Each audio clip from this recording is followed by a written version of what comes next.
In 1962, I was the backup quarterback on the lower school football team, and our starting quarterback, Russ Dunsmore, went down with a separated shoulder, and I was pressed into service. And after I'd thrown my 6th consecutive interception, I returned pretty dejectedly to the sideline, and I was met with our very beloved coach, Ed Byrne. He greeted me with the encouraging words, "Brian, you're throwing a lovely spiral today. Try throwing it to our players."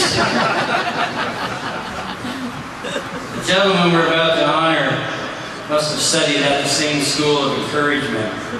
Throughout his career as a schoolmaster, a coach, a teacher, a mentor, he employed the same qualities of empathy, gentleness, wonderful humor, consistency, and expectation of high standards. We could honor Rick Coy for many reasons, but we've chosen to recognize him today for his exceptional contributions to the hockey program at Ridley College. Rick started his career here as an 8-year-old, and over the course of the following 6 decades, he was involved with Ridley hockey for 55 years. Rick was a player, a coach at every level for both boys and girls, a faithful colleague to all of the rest of us as the coaches, a parent of 2 keen players, Tim and Mike, and always a fan. While at Ridley, he developed into a strong player, and his last year here, he made significant contributions to the undefeated championship team 1959-60. After Ridley, Rick joined his brother Frank, also a star here, at Middlebury College in Vermont. That Middlebury team was recently honored in Vermont as the most successful in the school's history. It was my personal great pleasure to coach with Rick, along with our dear friend Harry Hatch, first team level in the late 80s, the early 90s. And I could not have had 2 more loyal, trusted, competent, fun-loving people to work with. And the successes of those teams in SASA, CAIS, and OFSA competitions speak volumes about the hard work they gave and the hockey knowledge they imparted to Ridley players in those years. Now, I'd be remiss if I didn't mention another Ridley and Middlebury star, who happens to be Rick's greatest fan and devoted partner in all of his endeavors, Woody.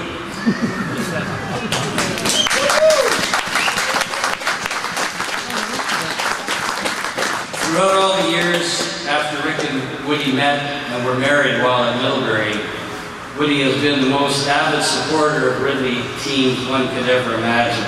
She traveled with us all over North America, no one cheered louder or longer.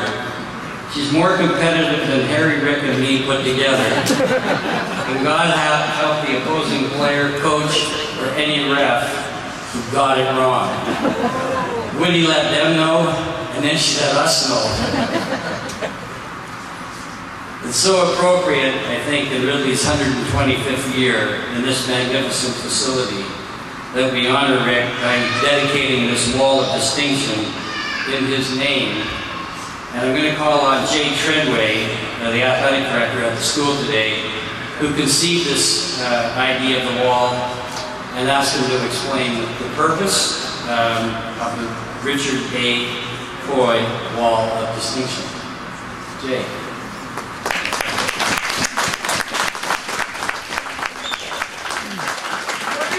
Well, good evening, everybody, and thank you so much for being here and being a part of this very, very special day.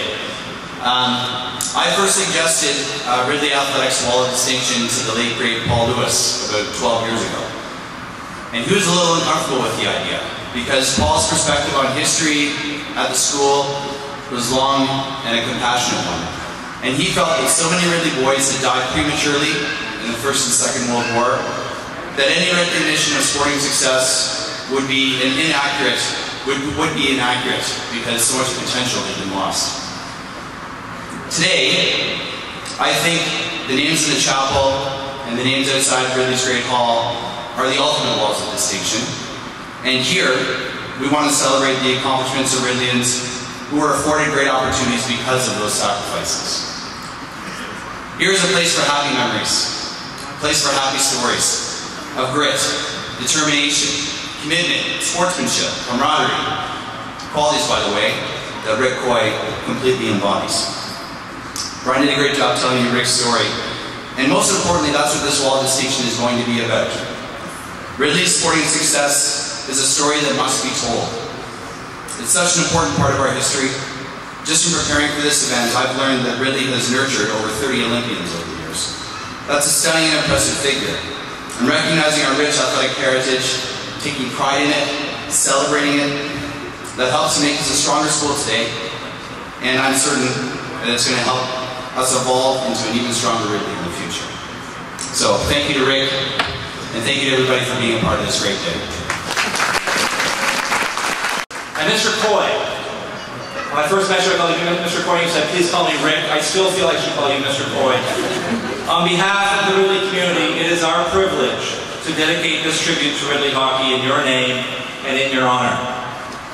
In addition to the Wall of Distinction, this weekend's events, and specifically the hockey component of it, a gathering of hockey alumni who have come, as Brian noted, from all over the world and representing different generations and different years, are both, in my mind, perfect symbols and fitting tributes to your service and your loyalty to Ridley hockey over the years. In many ways, your involvement in hockey at Ridley, as a player and as a coach, and later as a loyal supporter. I've seen you many times in the 18 months I've been here. I've seen you many times at this facility, watching both our boys and our girls play. Are both perfect symbols in my mind and fitting tributes to your service and loyalty to hockey. As a player, as a coach, a loyal supporter, you've been a thread that connects I was going to say 5 decades, but indeed it's been 6 decades. A thread that connects generations of Ridley hockey players together. So it is an honor for the college to have your name and your legacy attached to this visual tribute to hockey at Ridley. Mr. Coy, Rick, thank you and congratulations, and I'll welcome you to the podium to say a few words.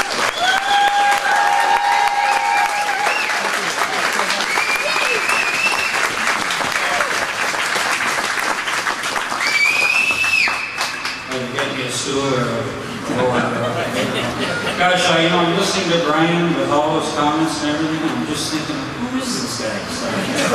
And very, very kind words. Thank you, Ed, and thank you, Jay, for all of your efforts. I think, Brian, this is going just a little bit too far, putting my initials on the front of every Ridley shirt.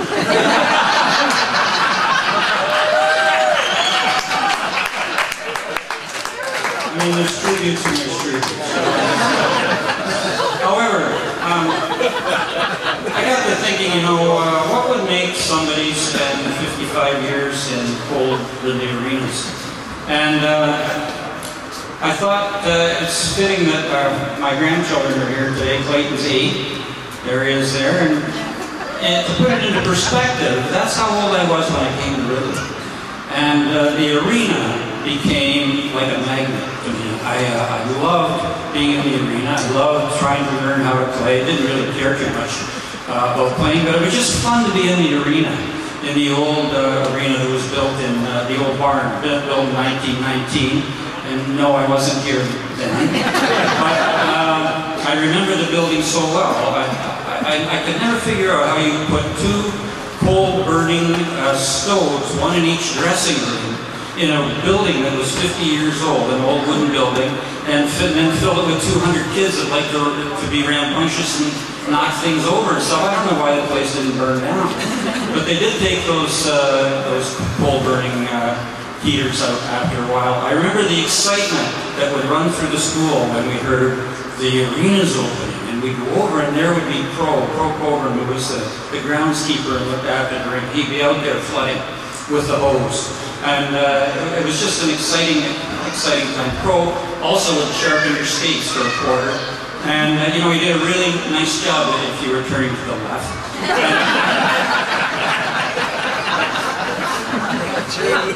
You remember that, Brian? I was usually trying to turn right. So.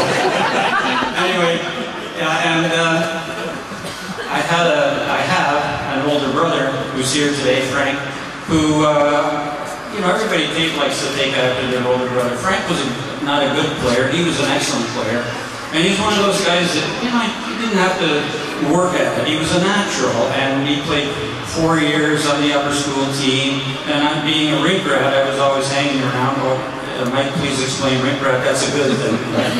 And I can remember going into the dressing room because I wasn't part of the upper school first team, but I'd go in between periods and I'd listen to the talks, what was going on. You can learn a lot when you listen.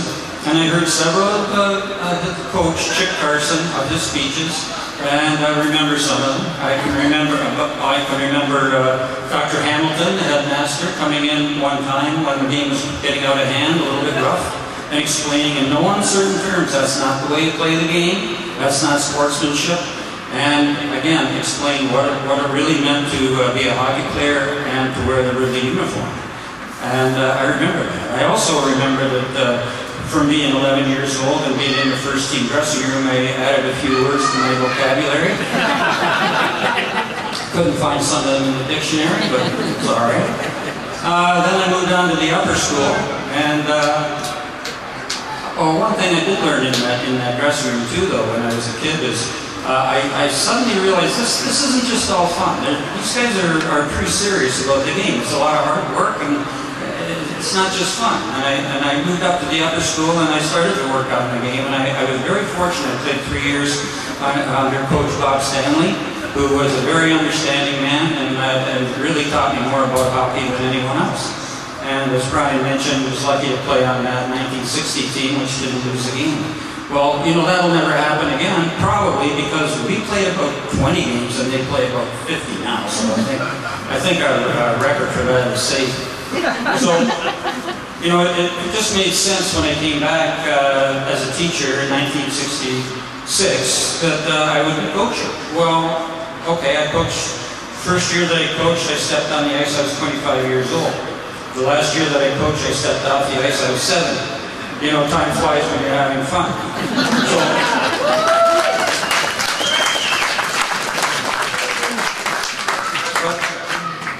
you know, it wasn't really work, and you say, well, that's part of your job. No, that wasn't a job, that was fun. I mean, you know, it's just like the magnet. You were back in the rink, you were there, think of all the great players that I got to coach, and think of the fun that I had, and I could feed off their enthusiasm and their love for the game.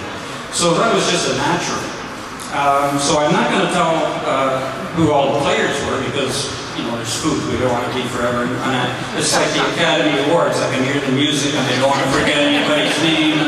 You know, so I won't mention anybody, but just for interest's sake, I will mention one name, and that is Brianne Jenner, who some of you, I'm sure most of you know, did go to Ridley. I coached her when she was at, I think, grade 6 and grade 7. She was playing on the boys team.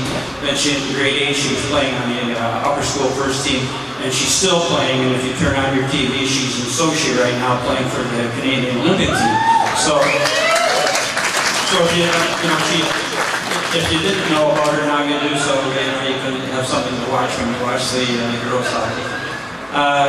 And I'd like to mention all the parents here, really. You know, when you're coaching here, you don't run into the typical hockey parent that you hear about. They're obnoxious and want to, you know, all over the referees and so on. Really, you just had encouragement and enthusiasm from them, and many of them became friends. And I'd just like to mention them, that many of them would show up at all the games. And Brian mentioned my wife Woody being at all the games. You know, that was very important when I was doing some of those lower school Wednesday afternoon games. Her appearance in the rink meant a lot because we were trying to get the total attendance up into double numbers at that time. And the first few years I taught, you'd coach the team by yourself.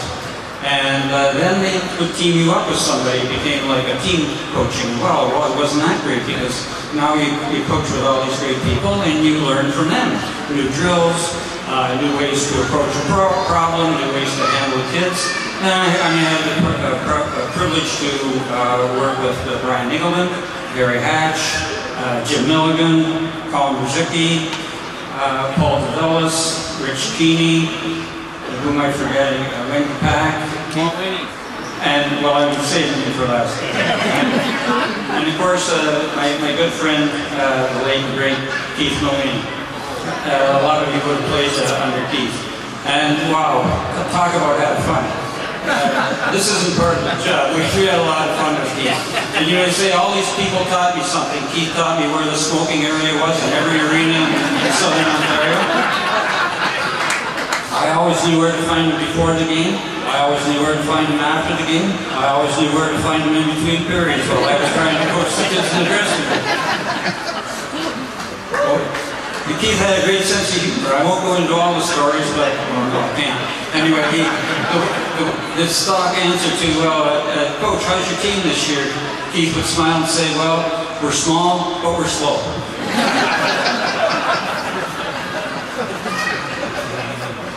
So, at any rate, if you give someone a chance to speak, and they go on and on and on, I always know that there's a way to bring the crowd back and put a smile on their face, and it's very simple. It comes in 2 words. In conclusion. In conclusion, I'd just like to say, I know I rambled on, but I hope what I had to say will give you an inkling of what Ridley hockey has meant to me a great deal. I'm very, very thankful for what's happened today, and very proud to be a small part of Ridley's hockey history. Thank you very much.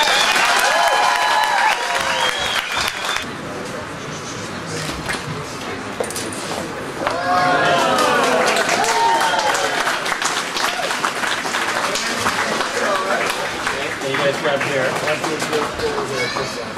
Get some over here. There, boy. Don't pull it yet. Ready? Maybe do a count. Okay, ready? 1, 2, 3.